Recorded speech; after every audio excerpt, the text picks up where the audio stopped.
really thank everybody here, Colin and Thomas and Audrey and everybody, Sean, for helping us set this up and making it successful. So we're about 2/3 of the way through, and I can tell you it's been very successful. I'm really happy with how things have turned out. Just wanted to say that by way of introduction. So this first slide kind of brings home where we are, which is we're in the western U.S. and we're impacted by wildfire. And this is a picture from Boulder, Colorado. If you've ever been there, you'll recognize the fires in 2012. Interesting thing is, there was a dry lightning strike right behind one of the flatirons here, and it turned into a fire. And smoke kind of wafted down into this neighborhood. There's an in-car there. I actually lived down there at the bottom of the hill. And we evacuated because the smoke was so bad. Fire, you could see the fire peeking over the hill, didn't quite make it any further, which is good because we were a little bit panicky about that. So what I want to do kind of by way of introduction is kind of tell you about how we arrived at where we are, which is thinking that wildfire is going to be a really important area of research. Talk to you about what our program looks like, and then there's going to be a little bit of chemistry at the end. I know not everybody here is a chemist. Not everybody can be a chemist because we run out of textbooks.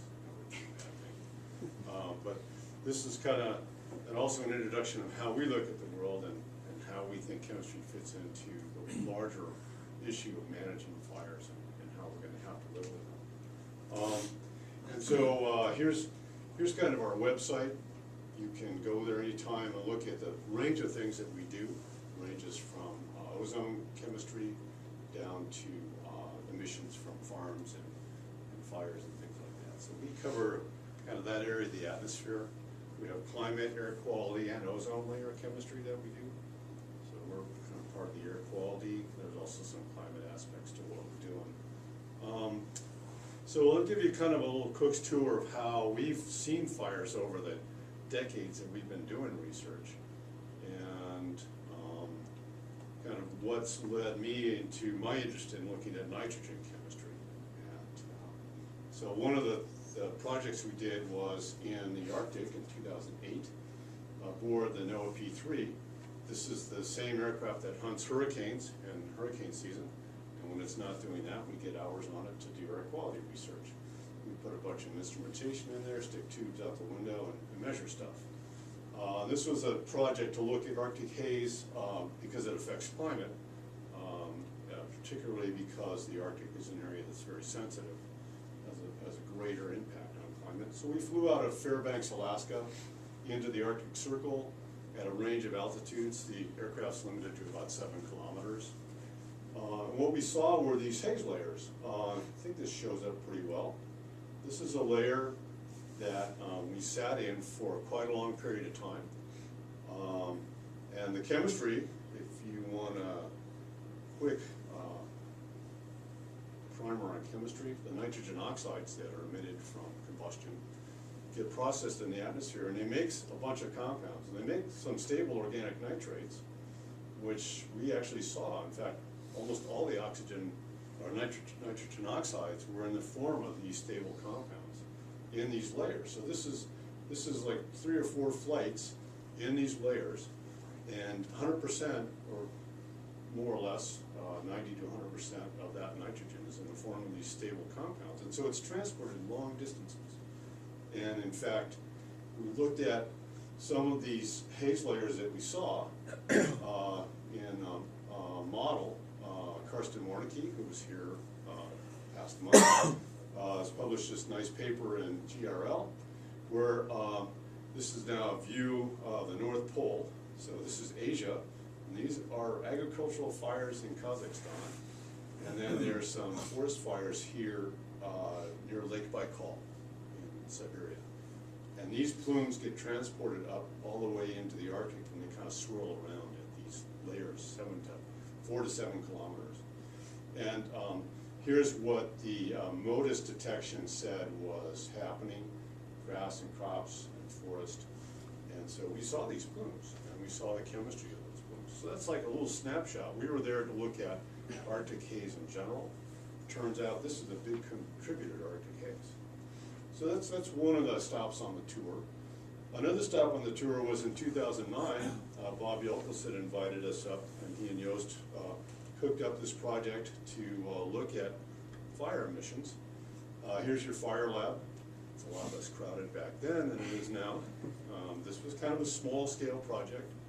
We got a lot of papers out of this. This was just 6 of the ones that we got out. I think we got a couple more.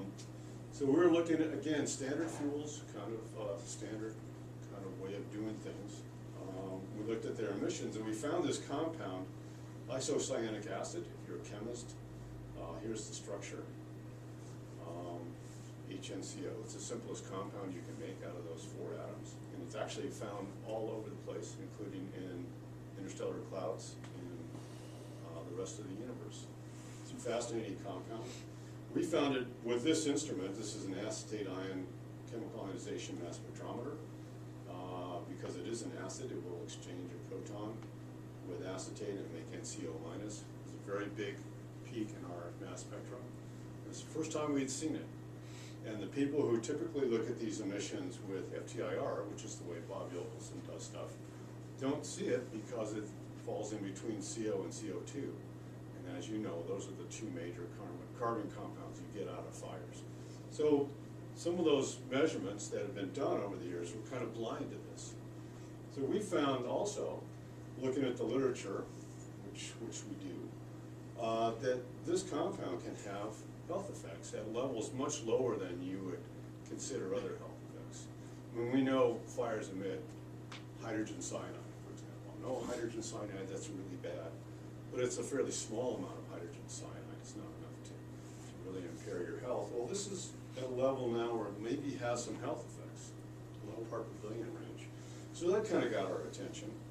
And we've seen this subsequently. We had a project just outside of Boulder in 2011 at the Boulder Atmospheric Observatory, which is being torn down this month, actually. It's a 300-meter tower, or was a 300-meter tower, that sits out there right near I-25, and it has an elevator that goes up and down, and there's a little box here where you can put instrumentation, and you can go up and down and measure what's in the lowest part of the boundary layer, which is hard to do with aircraft. You can kind of get a sniff as you go down and do a missed approach, but it's hard to do that with the kind of coverage that we had. So we had a project to look at what the nitrogen and aerosol and halogen chemistry looked like in that lowest boundary layer in the wintertime. It was late February, early March. And again, we had this acid SIMS, acetate ion SIMS, on that project. And what we saw were these plumes that would come through. Here's HNCO, the one I just showed you in blue. Gets up almost to 1.2 parts per billion. And then here's acetonitrile. These are these open dots.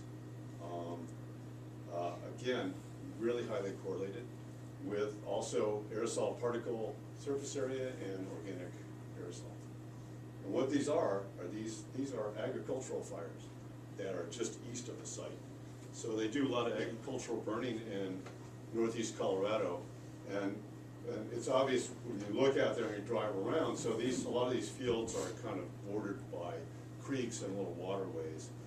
And one of the pernicious problems of that is you get a lot of woody plants and shrubs growing in those waterways, and all they do is soak up the water that you'd like to use for agriculture. So in the springtime, they'll come through with a bulldozer, shove it all into the middle of the field and burn it.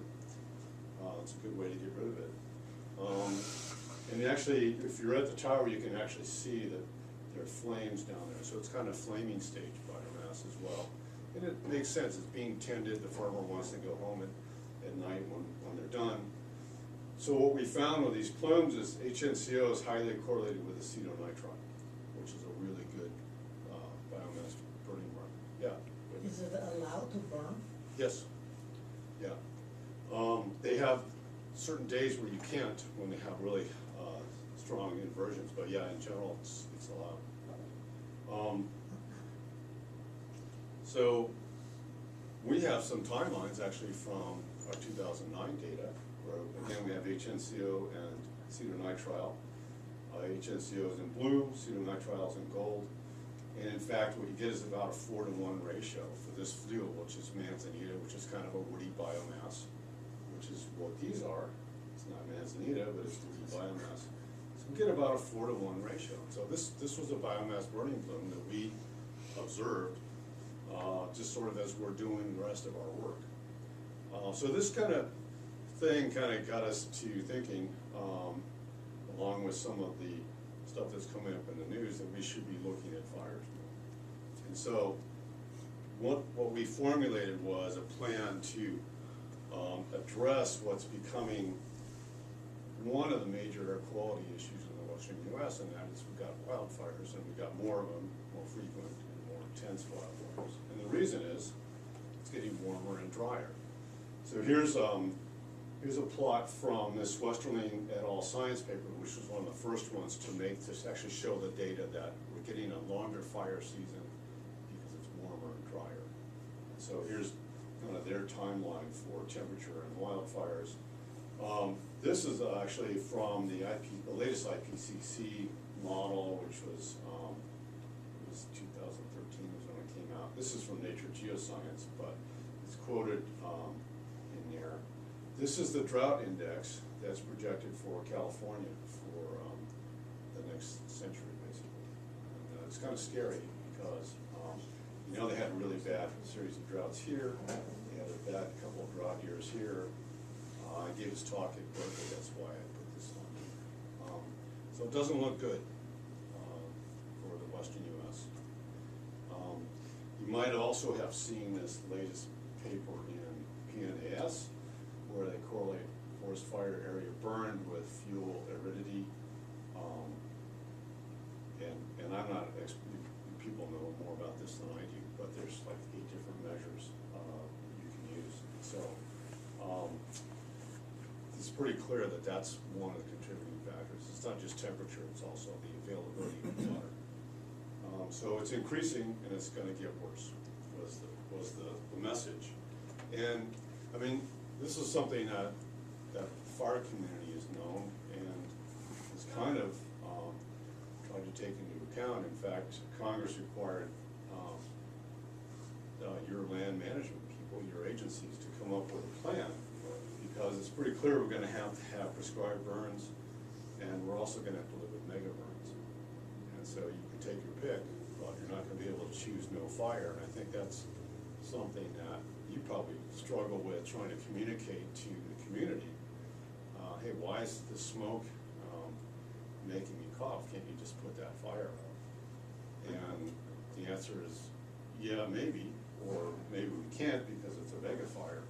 But there's a whole balancing act there with allowing fire because it's part of the ecosystem and fighting it where you need to. And the new policy is in this strategy.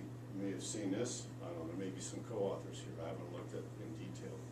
But in April 2014, the strategy was we're going to have to fight fire where we need to and allow it where we can. And this was a land management document, and there's one sentence about the atmosphere, which is basically there may be some atmospheric impacts to this. And our point as atmospheric chemists was, gee, really should be involved in that. There's a lot of science involved in deciding where you should allow things to burn and where you shouldn't, and what the impacts are going to be, and what does the public need to know to feel comfortable with that, and is there an alert structure that we can formulate to let people know what the impacts will be, and how can we predict for people who want to know, hey, what's next week going to be like? There's a lot of science involved in that, and that's what we as an agency said, or part of our agency, our part of the agency said, we really should be involved in that and be doing the science to feed that process. And as you know, there's a whole different levels of processes. There's people on the incident level who are down there where the rubber meets the road who have to have a model that says this is what's going to happen, so we can make some decisions. And then there are people who take a longer view of what are the climate implications going to be, how can we how can we think about that in a decadal or even century time scale? So that's where we got involved as an atmospheric chemistry and climate laboratory. Let's do some science around this and help feed this process and have some involvement. So we formulated this project. Here's the part of the white paper. This figure is actually from that comprehensive policy document, and it shows risk of fires of concern. You are here. It's really not exclusively a Western U.S. problem, but it is really a Western U.S. Weighted problem. And part of that's because of how successful we've been fighting fires in the last century, and also because it's getting warmer and drier. So that's kind of was our motif, is we really should be doing this research in the fire season in the West. We will do some stuff in the Southeast as well, but mostly in the West. So how integrated projects worked, there's various views on that. This is one I found in the literature. It had to do with astrochemistry. You can see the nice little thing here, and I just don't see how this is going to work. You try to turn one, the other ones are not going to turn. So I think this was developed by a theoretician, but I'm not sure. I know it wasn't developed by an experimentalist, or at least if they built it, they changed it afterwards, which is what we usually do. So we tried to come up with something resembling a comprehensive project from the way we look at it, which is the atmosphere. And hopefully it feeds into the way that some of you look at it, which is ecosystem level, that kind of thing. And it looks like this. So we said, well, you know, we've had snorts on fires in the past. We even had projects, DOE's had some projects on looking at fires in particular. So we need to digest those results, figure out where we are, develop some new approaches and instruments, and we love to do that. You can see, you're welcome to come down and look at our toys. We just love to show them off. We like to really focus on those things just because that's what we do. So we wanted to develop some new approaches, and we wanted to kind of demonstrate that they were going to work. And being here at the Fire Lab is part of that process, because yes, we're looking at emissions, but we're also doing it with new instrumentation. We need to know that it works and it makes sense compared to what we've seen before, so we can have some assurance that the new results we're getting are going to give us a true picture of what's going on. So we're right here. We kind of moved this into October just for a fiscal year considerations, but it's essentially FY 16-17. That's where we are. We agreed we were going to lead this. We're also going to lead a large platform intensive in the summer of 2018 during fire season. That's going to involve, again, our P3 aircraft. It looks like the NSF community will have the C-130 out of the MCAR facility involved as well, and it looks like the NASA DC-8 will be involved. So it's going to be a pretty large project. One of the places they're looking at basing is Missoula. It'll be somewhere Missoula, Boise kind of area because of the way that we need to be able to reach these fires. So you may see us again in 2018. And also you may see us again in 2019 as we look at what we found during these intensive periods. We're going to probably want to come back and look at different fuels. There's also a project that you're probably familiar with, the Detroit Fire Science Program is working on, and Sean and some other folks here are involved in, which is the BASME prescribed burn project. So we have some of those fuels. We've had some really good success getting some of those fuels, but we'll also be wanting to look at some of those other fuels that they're going to burn in the Southeast a little more extensively. So we plan on coming back. So that's kind of the first part of the talk, which is how do we get into this? And I want to kind of switch gears now and tell you what I'm interested in, which is the nitrogen chemistry and how we can use the stuff we do at the Fire Lab to think about what to feed the people who actually have to do the modeling figure out what does this all mean. So I want to talk about that. So this gets pretty chemistry intensive, to warn you. So we think of nitrogen in several families. So there's this family called NOY, which is NOx, that's NO and NO2, and everything that NOx makes in the atmosphere from all this detailed chemistry, we call that NOY. It's the total odd nitrogen. Odd nitrogen being kind of a shorthand for the fact that these are actually radical species. They have unpaired electrons, they're very reactive. They undergo the photochemistry that makes NOx, but it also makes particles. So that's one family, and then I thought we needed a further family because a lot of what comes out of fires is reduced nitrogen. If you're a chemist, you'll realize that means oxidation state below 1, ammonia being the most important of those. But so now I developed this other family called NY, which is basically total fixed nitrogen. It's everything but N2 and N2O. That's how I explain it to people. And that involves a whole bunch of compounds. Again, here's NOY, that's a subfamily, a clan, if you will. And then ammonia, which is one of the biggest ones that comes from fires. But there's amines, there's a whole bunch of other things. There's one of our favorite compounds, HNCO. They're related compounds. There's methyl isocyanate, perhaps larger isocyanates, kind of interesting, as well as some particle species, ammonium, things like that. So first thing we need is measurements. So, I have put another slide in here, so let me go through this. So you may ask, well, so what? Why should we be worried about these compounds? What do we need to know? There's a couple things to know about nitrogen and biomass. One is that the nitrogen comes from the fuel itself, as opposed to your automobile engine, which will make NOx out of the N2 and O2 in the atmosphere. Biomass fires, basically natural convection fires, don't do that. They don't get hot enough. So anything that comes out of the fire had to come from the fuel. And that actually makes it a little bit easier because fuel nitrogen, as you know, is something you can measure. And you can kind of, by ecosystem, suss out what could be out there.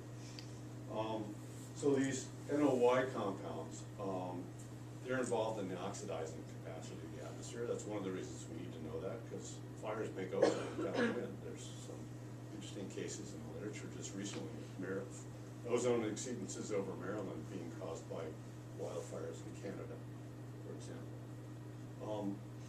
And then there's these exotic compounds, cyanides, isocyanates that could have health impacts. They also have a lot of multi-phase chemistry. It's kind of interesting. And then ammonia and amines, these really are very chemically active in making particles and what we call brown carbon. Brown carbon is carbon that absorbs in the UV or near UV visible, and it has particularly intense climate impacts because it's now changing the radiative balance of the atmosphere. So we need to know from that point of view all these things that are coming out of fires. And so we've got a lot of individual measurements. We wanted a total measurement because we want to look at this. We want to look at this source amongst all these other sources. This is actually a nitrogen cycle paper referenced here. They estimate the source as a fairly small amount of the NOx that goes into the atmosphere, but they only have NOx in this paper, and I think there's a lot more there. So we want to concern ourselves not just with NOx, but with total fixed nitrogen pool. Here's some stuff from the literature. A lot of this done from the fire lab. Ian Burling and then Gavin McMeekin was here for Flame 4, which happened later in 2009. So here's what we know. In terms of percent contribution, a lot of what comes out of fires is NOx, NO and NO2. Ammonia is the second largest one, and a lot of these are kind of minor species. And interestingly enough, fires will make N2, probably gets made from NOx and ammonia at high temperature. So there's several chemical steps we call denox. It's called the Enoch cycle. That probably happens in fires. And it's really interesting, if you read this article here by Kohlbusch, they actually did some burns in argon oxygen atmosphere and demonstrated that, Wayman was there at that time, demonstrated that Wayman was made in these fires. So the nitrogen balance of fires is now the kind of game that we're playing. And here's a paper by Matt Coggin recently in GRL. He looked at what the literature says about the fraction of nitrogen that's in biomass. And it's the way you would expect. Leaves have the most. The bark and outer wood has the second most, and then the heartwood is pretty low. And you can actually see again, he's taken data from this paper that I just described to you from our fire lab work, and the fraction of nitrogen that shows up in these pools is correlated with nitrogen content. That's what these scales are on the bottom, nitrogen content and weight percent, and then this is the amount of that nitrogen compound you get out. So it's pretty clear there's a correlation, and we need to kind of follow this. The nitrogen comes from proteins, nucleotide bases, and urea, and also some of the physiologic fluids that are in plants. So that's kind of where it's coming from. And if you're a pyrolysis chemist, all you need to do is be able to draw a circle around something, and stable is going to come off as that compound. So that's my 30-second lesson in pyrolysis chemistry. So that's what happens. You get these compounds off of proteins and bases and urea, and they just come out. Most of these are flaming stage compounds. Some of them kind of have both flaming and smoldering stage emissions. So the technique that I developed to look at this nitrogen pool is a total measurement. I want to look at everything but N2 and N2O. I want to get the total, and then we've got a lot of individual measurements. We'll try and add them up and see how comprehensive a job we're doing. So the way that I do this, I have a noble metal catalyst. It's actually platinum screen and a fused silica tube. It's held at 750 degrees centigrade. And what it does is it oxidizes everything to NO and NO2.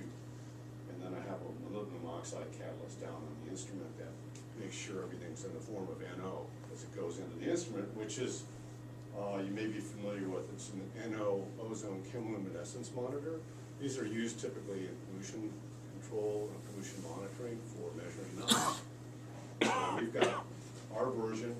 We've got one channel that measures NY, I'm going to call it NY now, and another that measures NO itself. So we can make that measurement very rapidly and very sensitively. We've demonstrated that it works for this whole range of compounds. While we were here, we were able to demonstrate that it works for nitrobenzene and an amine that we happen to have. So it's very comprehensive, it gives you the total, and that can be very useful. So I'm going to show you some of the data that we've gotten, what I think it means, and where I think we should go with this measurement, this set of measurements, and how I think we can feed the modeling and assessment process. So here's some stack burns from earlier in the month, last month. We have NO and NY here. This is New England spruce canopy fuel. It's fairly fast burning. There is a smoldering tail, but a lot of it's flaming. If you look at the NO that comes out, we can also get NO from Bob Yochelsen's FTIR. And the agreement is, I guess, as we say in the measurement field, gratifying. It turned out pretty well. Good agreement there. If you look at now the difference between NY and NO, so now we're going to subtract off that NO. It's a fairly large fraction, it's about 6%.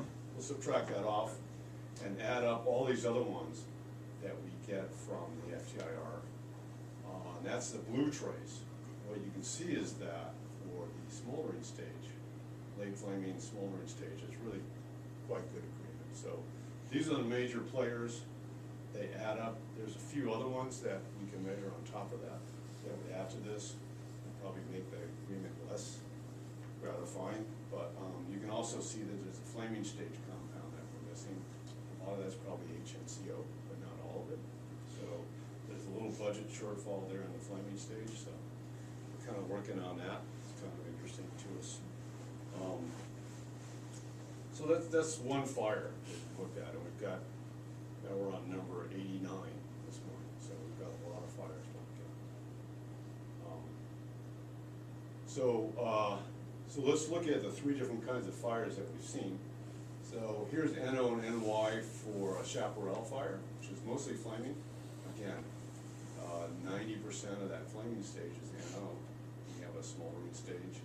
We saw subalpine fir. This was a combination fire where we had canopy and duff materials, and they were adding to it because they wanted a large amount of material for our photochemical chamber, which is that big box you see in there.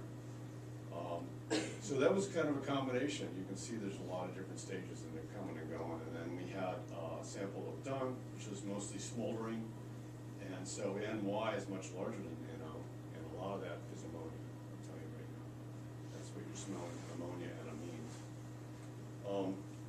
So that's kind of the range of what we're seeing, and we're kind of cataloging this to kind of see if we can make sense of it. And one of the ways to make sense of it is correlations with other compounds. So as I said, NO is a flaming stage compound, as is CO2, and you can see that the correlation step by step, peak by peak, is really quite impressive how these things are correlated. This is for the subalpine fir fire. I just showed you, and again, NO minus NY. Oh, I got that wrong. This should be NY minus NO. I apologize. It's right here. So we take the total, we subtract off the NO. That's now all these other tasty compounds that you smell. That should be correlated with CO, which is a smoldering stage compound. And again, correlation is really quite amazing, peak by peak. So then we'd like to know, how do these depend on nitrogen content and nitrogen to carbon ratios and things like that? So that's kind of where we're going with that, and I can show you a little bit of that data. Here's now the ratio of NO to NY. Again, that should be high in the flaming stage versus MCE. Again, should be high in the flaming stage. And we get these different relationships for different fuels. And here's mostly flaming. Here's that extended fire. Here's smoldering. I can't tell you why this has an asymptotic shape. I haven't sat down and thought about it enough to figure this out. Usually in the atmosphere, if you have like a polluted air mass here and you have the upper atmosphere, you're flying in between the two. What you usually see is a mixing line between them of some sort. But why this should be this shape, I'm not sure yet. So we're looking at that. That's one of the interesting things that we've seen. So we can also look at it from a budget point of view. So now we have NY versus the two major carbon compounds. 98% of the carbon is going to be CO2 and CO. So we see actually really good correlations for flaming stage. But the nitrogen to carbon ratio, again, this is by mole, which is not too different than mass, 14 versus 12, is about 0.32% by mole for this fuel. Subalpine fir, its ranges, but it's fairly high, as high as 1%. And then the dung, which you know has a lot of nitrogen, that ends up being quite a bit higher, as high as 5%, certainly above 1%. So it's on the order of 2 or 3%, which is kind of the highest you kind of get in fuels is about 4%. Proteins themselves are about 6%. That's kind of the speed limit on biological material. Protein has the highest nitrogen content, and it's about 6%. So you'd expect kind of a speed limit here. So we're going to start cataloging these things for different fuels and comparing them to the fuel assay that we'll get as part of this project. We haven't done that yet. We haven't sent those out to the lab. So that's a little bit of how we're thinking about this nitrogen measurement. We want to know, we see these relationships, how can we connect them up to something that you could actually know about an ecosystem? Here's what the fuels are in this area that's going to burn or has burned, what the nitrogen content was. So you could tell a modeler, you could say, this is how much nitrogen we think came out of this ecosystem, and based on MCE or flaming stage or fire radiative power, we think it was in this form because we've got all these fires we've done on various stages, smoldering versus flaming and different fuels. So we're hoping to somehow capture this detail and hand it to people. We're actually going to do the photochemical modeling and feed that process. That's basically the summary of what we're doing and how we got here. So I'm willing to take questions at this point. Thanks.